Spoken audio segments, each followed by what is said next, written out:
Good evening. എന്റെ പേര് റഫീഖ് എന്നാണ്. ഞാൻ ഉദാഹരണത്തിൽ ആളുകൾക്ക് വേണ്ടി പരിചയപ്പെടുന്നതാണ്. തിരൂരാണ് വീട്. പ്രൊഫഷണലി ഞാൻ ഒരു എഞ്ചിനീയറാണ്. ഈ ബിസിനസ് കാണുന്ന സമയത്ത് ഞാൻ കേരളത്തിൽ തമിഴ്നാട്ടിൽ ട്രഡീഷണൽ ബിസിനസ് ചെയ്തുകൊണ്ടിരിക്കുകയായിരുന്നു. വളരെ യാദൃശ്യമായിട്ടാണ് ഞാൻ ഈ ബിസിനസ്സിനകത്തേക്ക് കടന്നു വരുന്നത്. പുതുതായിട്ടുള്ള ആളുകളോട് എനിക്ക് പറയാനുള്ള ഒരേ ഒരു കാര്യം എന്ന് വെച്ചാൽ ഞാൻ എന്തിനും ഈ ബിസിനസ്സിലേക്ക് കടന്നു വന്നതിനെ കുറിച്ച് മാത്രമാണ് ഞാൻ പറയുന്നത്. പക്ഷെ ഞാൻ എഞ്ചിനീയറിംഗ് പഠനത്തിന് ശേഷം കേരളത്തിൽ തമിഴ്നാട്ടിൽ മോശമില്ലാത്ത രീതിയിൽ ഒരു ബിസിനസ് ചെയ്തുകൊണ്ടിരിക്കുകയായിരുന്നു. ചെറിയൊരു ബിസിനസ് തുടങ്ങാനുള്ള ആഗ്രഹത്തോടു കൂടി ബിസിനസ് തുടങ്ങി. ആ ബിസിനസ് വലുതാവണമെന്നുണ്ടെങ്കിൽ ട്രഡീഷണൽ ബിസിനസ് ചെയ്യുന്ന ആളുകൾക്ക് അറിയാൻ സാധിക്കും. ആ ബിസിനസ് വലുതാവണമെന്നുണ്ടെങ്കിൽ കൂടുതൽ പൈസ ഇൻവെസ്റ്റ് ചെയ്യേണ്ടി വരും. സോ അത്തരത്തിൽ കൂടുതൽ പൈസ ഇൻവെസ്റ്റ് ചെയ്യേണ്ടി വന്നു. അങ്ങനെ ഏകദേശം 3-4 കൊല്ലം കൊണ്ട് 4 കോടി രൂപയോളം ഇൻവെസ്റ്റ് ചെയ്ത് നിൽക്കുന്ന സമയത്താണ് നോട്ട് നിരോധനം വരുന്നത്. ഇന്ന് ബിസിനസ് ചെയ്തുകൊണ്ടിരിക്കുന്ന ആളുകൾക്ക് അറിയാൻ പറ്റുന്ന കാര്യമാണ്, നമ്മളെ കൺട്രോൾ അല്ലാത്ത പല പ്രശ്നങ്ങളും നമ്മൾ ബിസിനസ്സിനകത്തേക്ക് കടന്നു വന്നേക്കാം.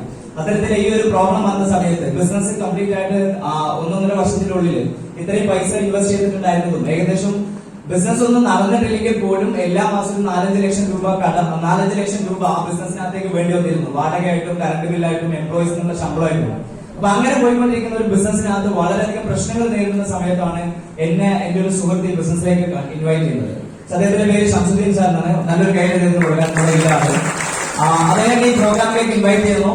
സോ ഞാൻ അദ്ദേഹത്തിന് നിരവധി തവണ നിരസിച്ചിട്ടുണ്ട്. ഈ ബിസിനസ് എന്നെ കൊണ്ട് സാധിക്കില്ല എന്നുള്ളതും ഞാൻ ഈ ബിസിനസ്സിനകത്തേക്ക് കടന്നു വരില്ല എന്ന് പറഞ്ഞിട്ട് ഒരുപാട് സമയം ഞാൻ കളഞ്ഞിട്ടുണ്ട്. പക്ഷെ ഞാൻ ഈ ബിസിനസ്സിനകത്തേക്ക് കടന്നു വന്നത് അദ്ദേഹത്തിന്റെ നിർബന്ധത്തിന് വഴങ്ങിയിട്ട് അദ്ദേഹത്തിനെ ഒഴിവാക്കാൻ വേണ്ടി മാത്രമാണ്. അല്ലാതെ ഈ പ്രോഡക്റ്റിന്റെ ഗുണം കണ്ടിട്ടോ ഈ ബിസിനസ്സിനകത്തുള്ള വരുമാന സാധ്യത കണ്ടിട്ടോ ഒന്നുമല്ല. അങ്ങനെ ഞാൻ ഈ ബിസിനസ്സിനകത്തേക്ക് കടന്നു വന്നു. 8 മാസങ്ങൾക്ക് ശേഷമാണ് ഞാനൊരു പ്രോഗ്രാമിന് അല്ലെങ്കിൽ 8 മാസത്തിന് ശേഷമാണ് ഈ ബിസിനസ് ചെയ്യണോ വേണ്ടോ എന്നുള്ള തീരുമാനം ഞാൻ എടുക്കുന്നത്. അതുവരെ അദ്ദേഹത്തിന്റെ പ്രോഗ്രാമിലേക്ക് വിളിച്ചുകൊണ്ടേയിരുന്നു, ഞാൻ പോയിട്ടുണ്ടായിരുന്നില്ല. പക്ഷെ ഒരു കാര്യം വളരെ വ്യക്തമാണ്, 8 മാസം അദ്ദേഹം വിളിച്ചുകൊണ്ട് അദ്ദേഹത്തിന് കിട്ടിയ ബെനിഫിറ്റ് ഞാൻ പറയാം, എനിക്ക് കിട്ടിയതിനേക്കാളും വലുതാണ്. അത് ഞാൻ പറയാം. അദ്ദേഹം 8 മാസം കൊണ്ട് വിളിച്ചതെന്താണെന്ന് വെച്ചാൽ ഏകദേശം ഒരു 10-30 കോടിയുടെ ബിസിനസ് അദ്ദേഹത്തിന് 8 മാസം ഇൻവൈറ്റ് ചെയ്തുകൊണ്ട് അദ്ദേഹത്തിന് കിട്ടി. അപ്പൊ ഞാൻ പറയുന്നത് എന്താ വെച്ചാൽ അദ്ദേഹത്തിനാണ് എനിക്കാണ് ഈ ബിസിനസ്സിനകത്ത് ഏറ്റവും വലിയ പ്രയോജനം ഉണ്ടായത് നോക്കുകയാണെന്നുണ്ടെങ്കിൽ ഒരു പക്ഷേ പലപ്പോഴും ഈ ബിസിനസ് ചെയ്യുന്ന ആളുകൾക്ക് നേരിടുന്ന ഏറ്റവും പ്രധാനപ്പെട്ട പ്രശ്നമാണ് ഒരാളെ ഇൻവൈറ്റ് ചെയ്യുന്ന സമയത്ത് അല്ലെങ്കിൽ ഒരാളെ ഈ ബിസിനസ് കാണിക്കുന്ന സമയത്ത് നമ്മളെന്തോ മോശക്കാരനായി പോവാണോ അല്ലെങ്കിൽ നമ്മളെന്തോ കുറഞ്ഞു പോവാണോ എന്നുള്ള തോന്നൽ ഉണ്ടാവുന്നത്. അപ്പൊ നിങ്ങൾ ഒരു കാര്യം ആലോചിച്ച് നോക്കാം, എന്റെ ജീവിതത്തില് അന്ന് ഷംസുദ്ദീൻ സാർ ഈ ഒരു പ്രോഗ്രാമിലേക്ക് എന്നെ ഇൻവൈറ്റ് ചെയ്തുകൊണ്ട് അദ്ദേഹത്തിന്റെ ജീവിതത്തിൽ ഉണ്ടായ മാറ്റങ്ങളെക്കാൾ കൂടുതൽ എന്റെ ജീവിതത്തിലാണ് മാറ്റങ്ങൾ ഉണ്ടായത്. അപ്പൊ അദ്ദേഹത്തിന് ഇന്ന് നിങ്ങളൊരാളെ ബിസിനസ് കാണിക്കുന്ന സമയത്ത് നിങ്ങൾക്ക് ഉറച്ചു വിശ്വസിക്കാവുന്ന കാര്യം എന്താണെന്ന് വെച്ച് കഴിഞ്ഞാല് നിങ്ങൾ ഒരാൾക്ക് ഒരു ജീവിതം കൊടുക്കാൻ പോവാണ്. ഞാൻ എന്റെ ഇത്രയും വലിയ പ്രശ്നങ്ങൾ തീർക്കാനുള്ള ഒരു അവസരം എനിക്ക് ഈ ലോകത്ത് വേറെ ഒന്നുള്ളതായിട്ട് എനിക്ക് തോന്നിയിട്ടില്ല.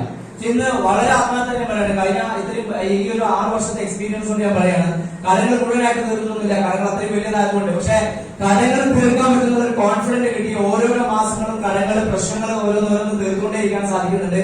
ഈ ബിസിനസ്സിനകത്ത് വന്ന സമയത്ത് ഒരു സൈക്കിൾ പോലും ഇല്ലാതെ തുടങ്ങിയിട്ട് ഇന്ന് ഏകദേശം 10-30 ലക്ഷം രൂപ വില വരുന്ന ഒരു വാഹനത്തിൽ യാത്ര ചെയ്യാൻ പറ്റുന്നുണ്ടെങ്കിൽ ഈ ബിസിനസിനെ മാത്രമാണ്. നിങ്ങളോട് ഒരാളുകൾക്ക് പറയാനുള്ള അഭിപ്രായമുള്ളൂ, നിങ്ങൾ ഇന്ന് ചെയ്തുകൊണ്ടിരിക്കുന്ന പ്രവൃത്തി ഇനി തുടർന്ന് ചെയ്തുകൊണ്ടിരിക്കുകയാണെങ്കിൽ ഇന്ന് നിങ്ങളുടെ ജീവിതത്തിൽ എന്താണോ ഉള്ളത് അത് മാത്രമേ നിങ്ങൾക്ക് നാളെ കിട്ടാൻ പോകുന്നുള്ളൂ. ഇന്ന് നിങ്ങൾ ചെയ്യുന്ന പ്രവൃത്തി മാറ്റി ചെയ്യുകയാണെന്നുണ്ടെങ്കിൽ അല്ലെങ്കിൽ ഇന്ന് നിങ്ങൾ ചെയ്യുന്നതിന് വ്യത്യസ്തമായിട്ട് എന്തെങ്കിലും ചെയ്താൽ മാത്രമേ നിങ്ങൾക്ക് വ്യത്യസ്തമായിട്ട് എന്തെങ്കിലും കിട്ടാൻ പോകുന്നുള്ളൂ. അതുകൊണ്ട് നിങ്ങളുടെ ഭാവി നിങ്ങളുടെ കയ്യിലാണ്. തീരുമാനം എടുക്കേണ്ടത് നിങ്ങൾ ഓരോ ആൾക്കാരാണ്. നല്ലൊരു തീരുമാനം എടുക്കാനും ജീവിതത്തിൽ വലിയ മാറ്റങ്ങൾ ഉണ്ടാക്കാനും ഓരോരുത്തർക്കും സാധിക്കട്ടെ എന്ന് ആശംസിച്ചു നിർത്തുന്നു. Thank you so much.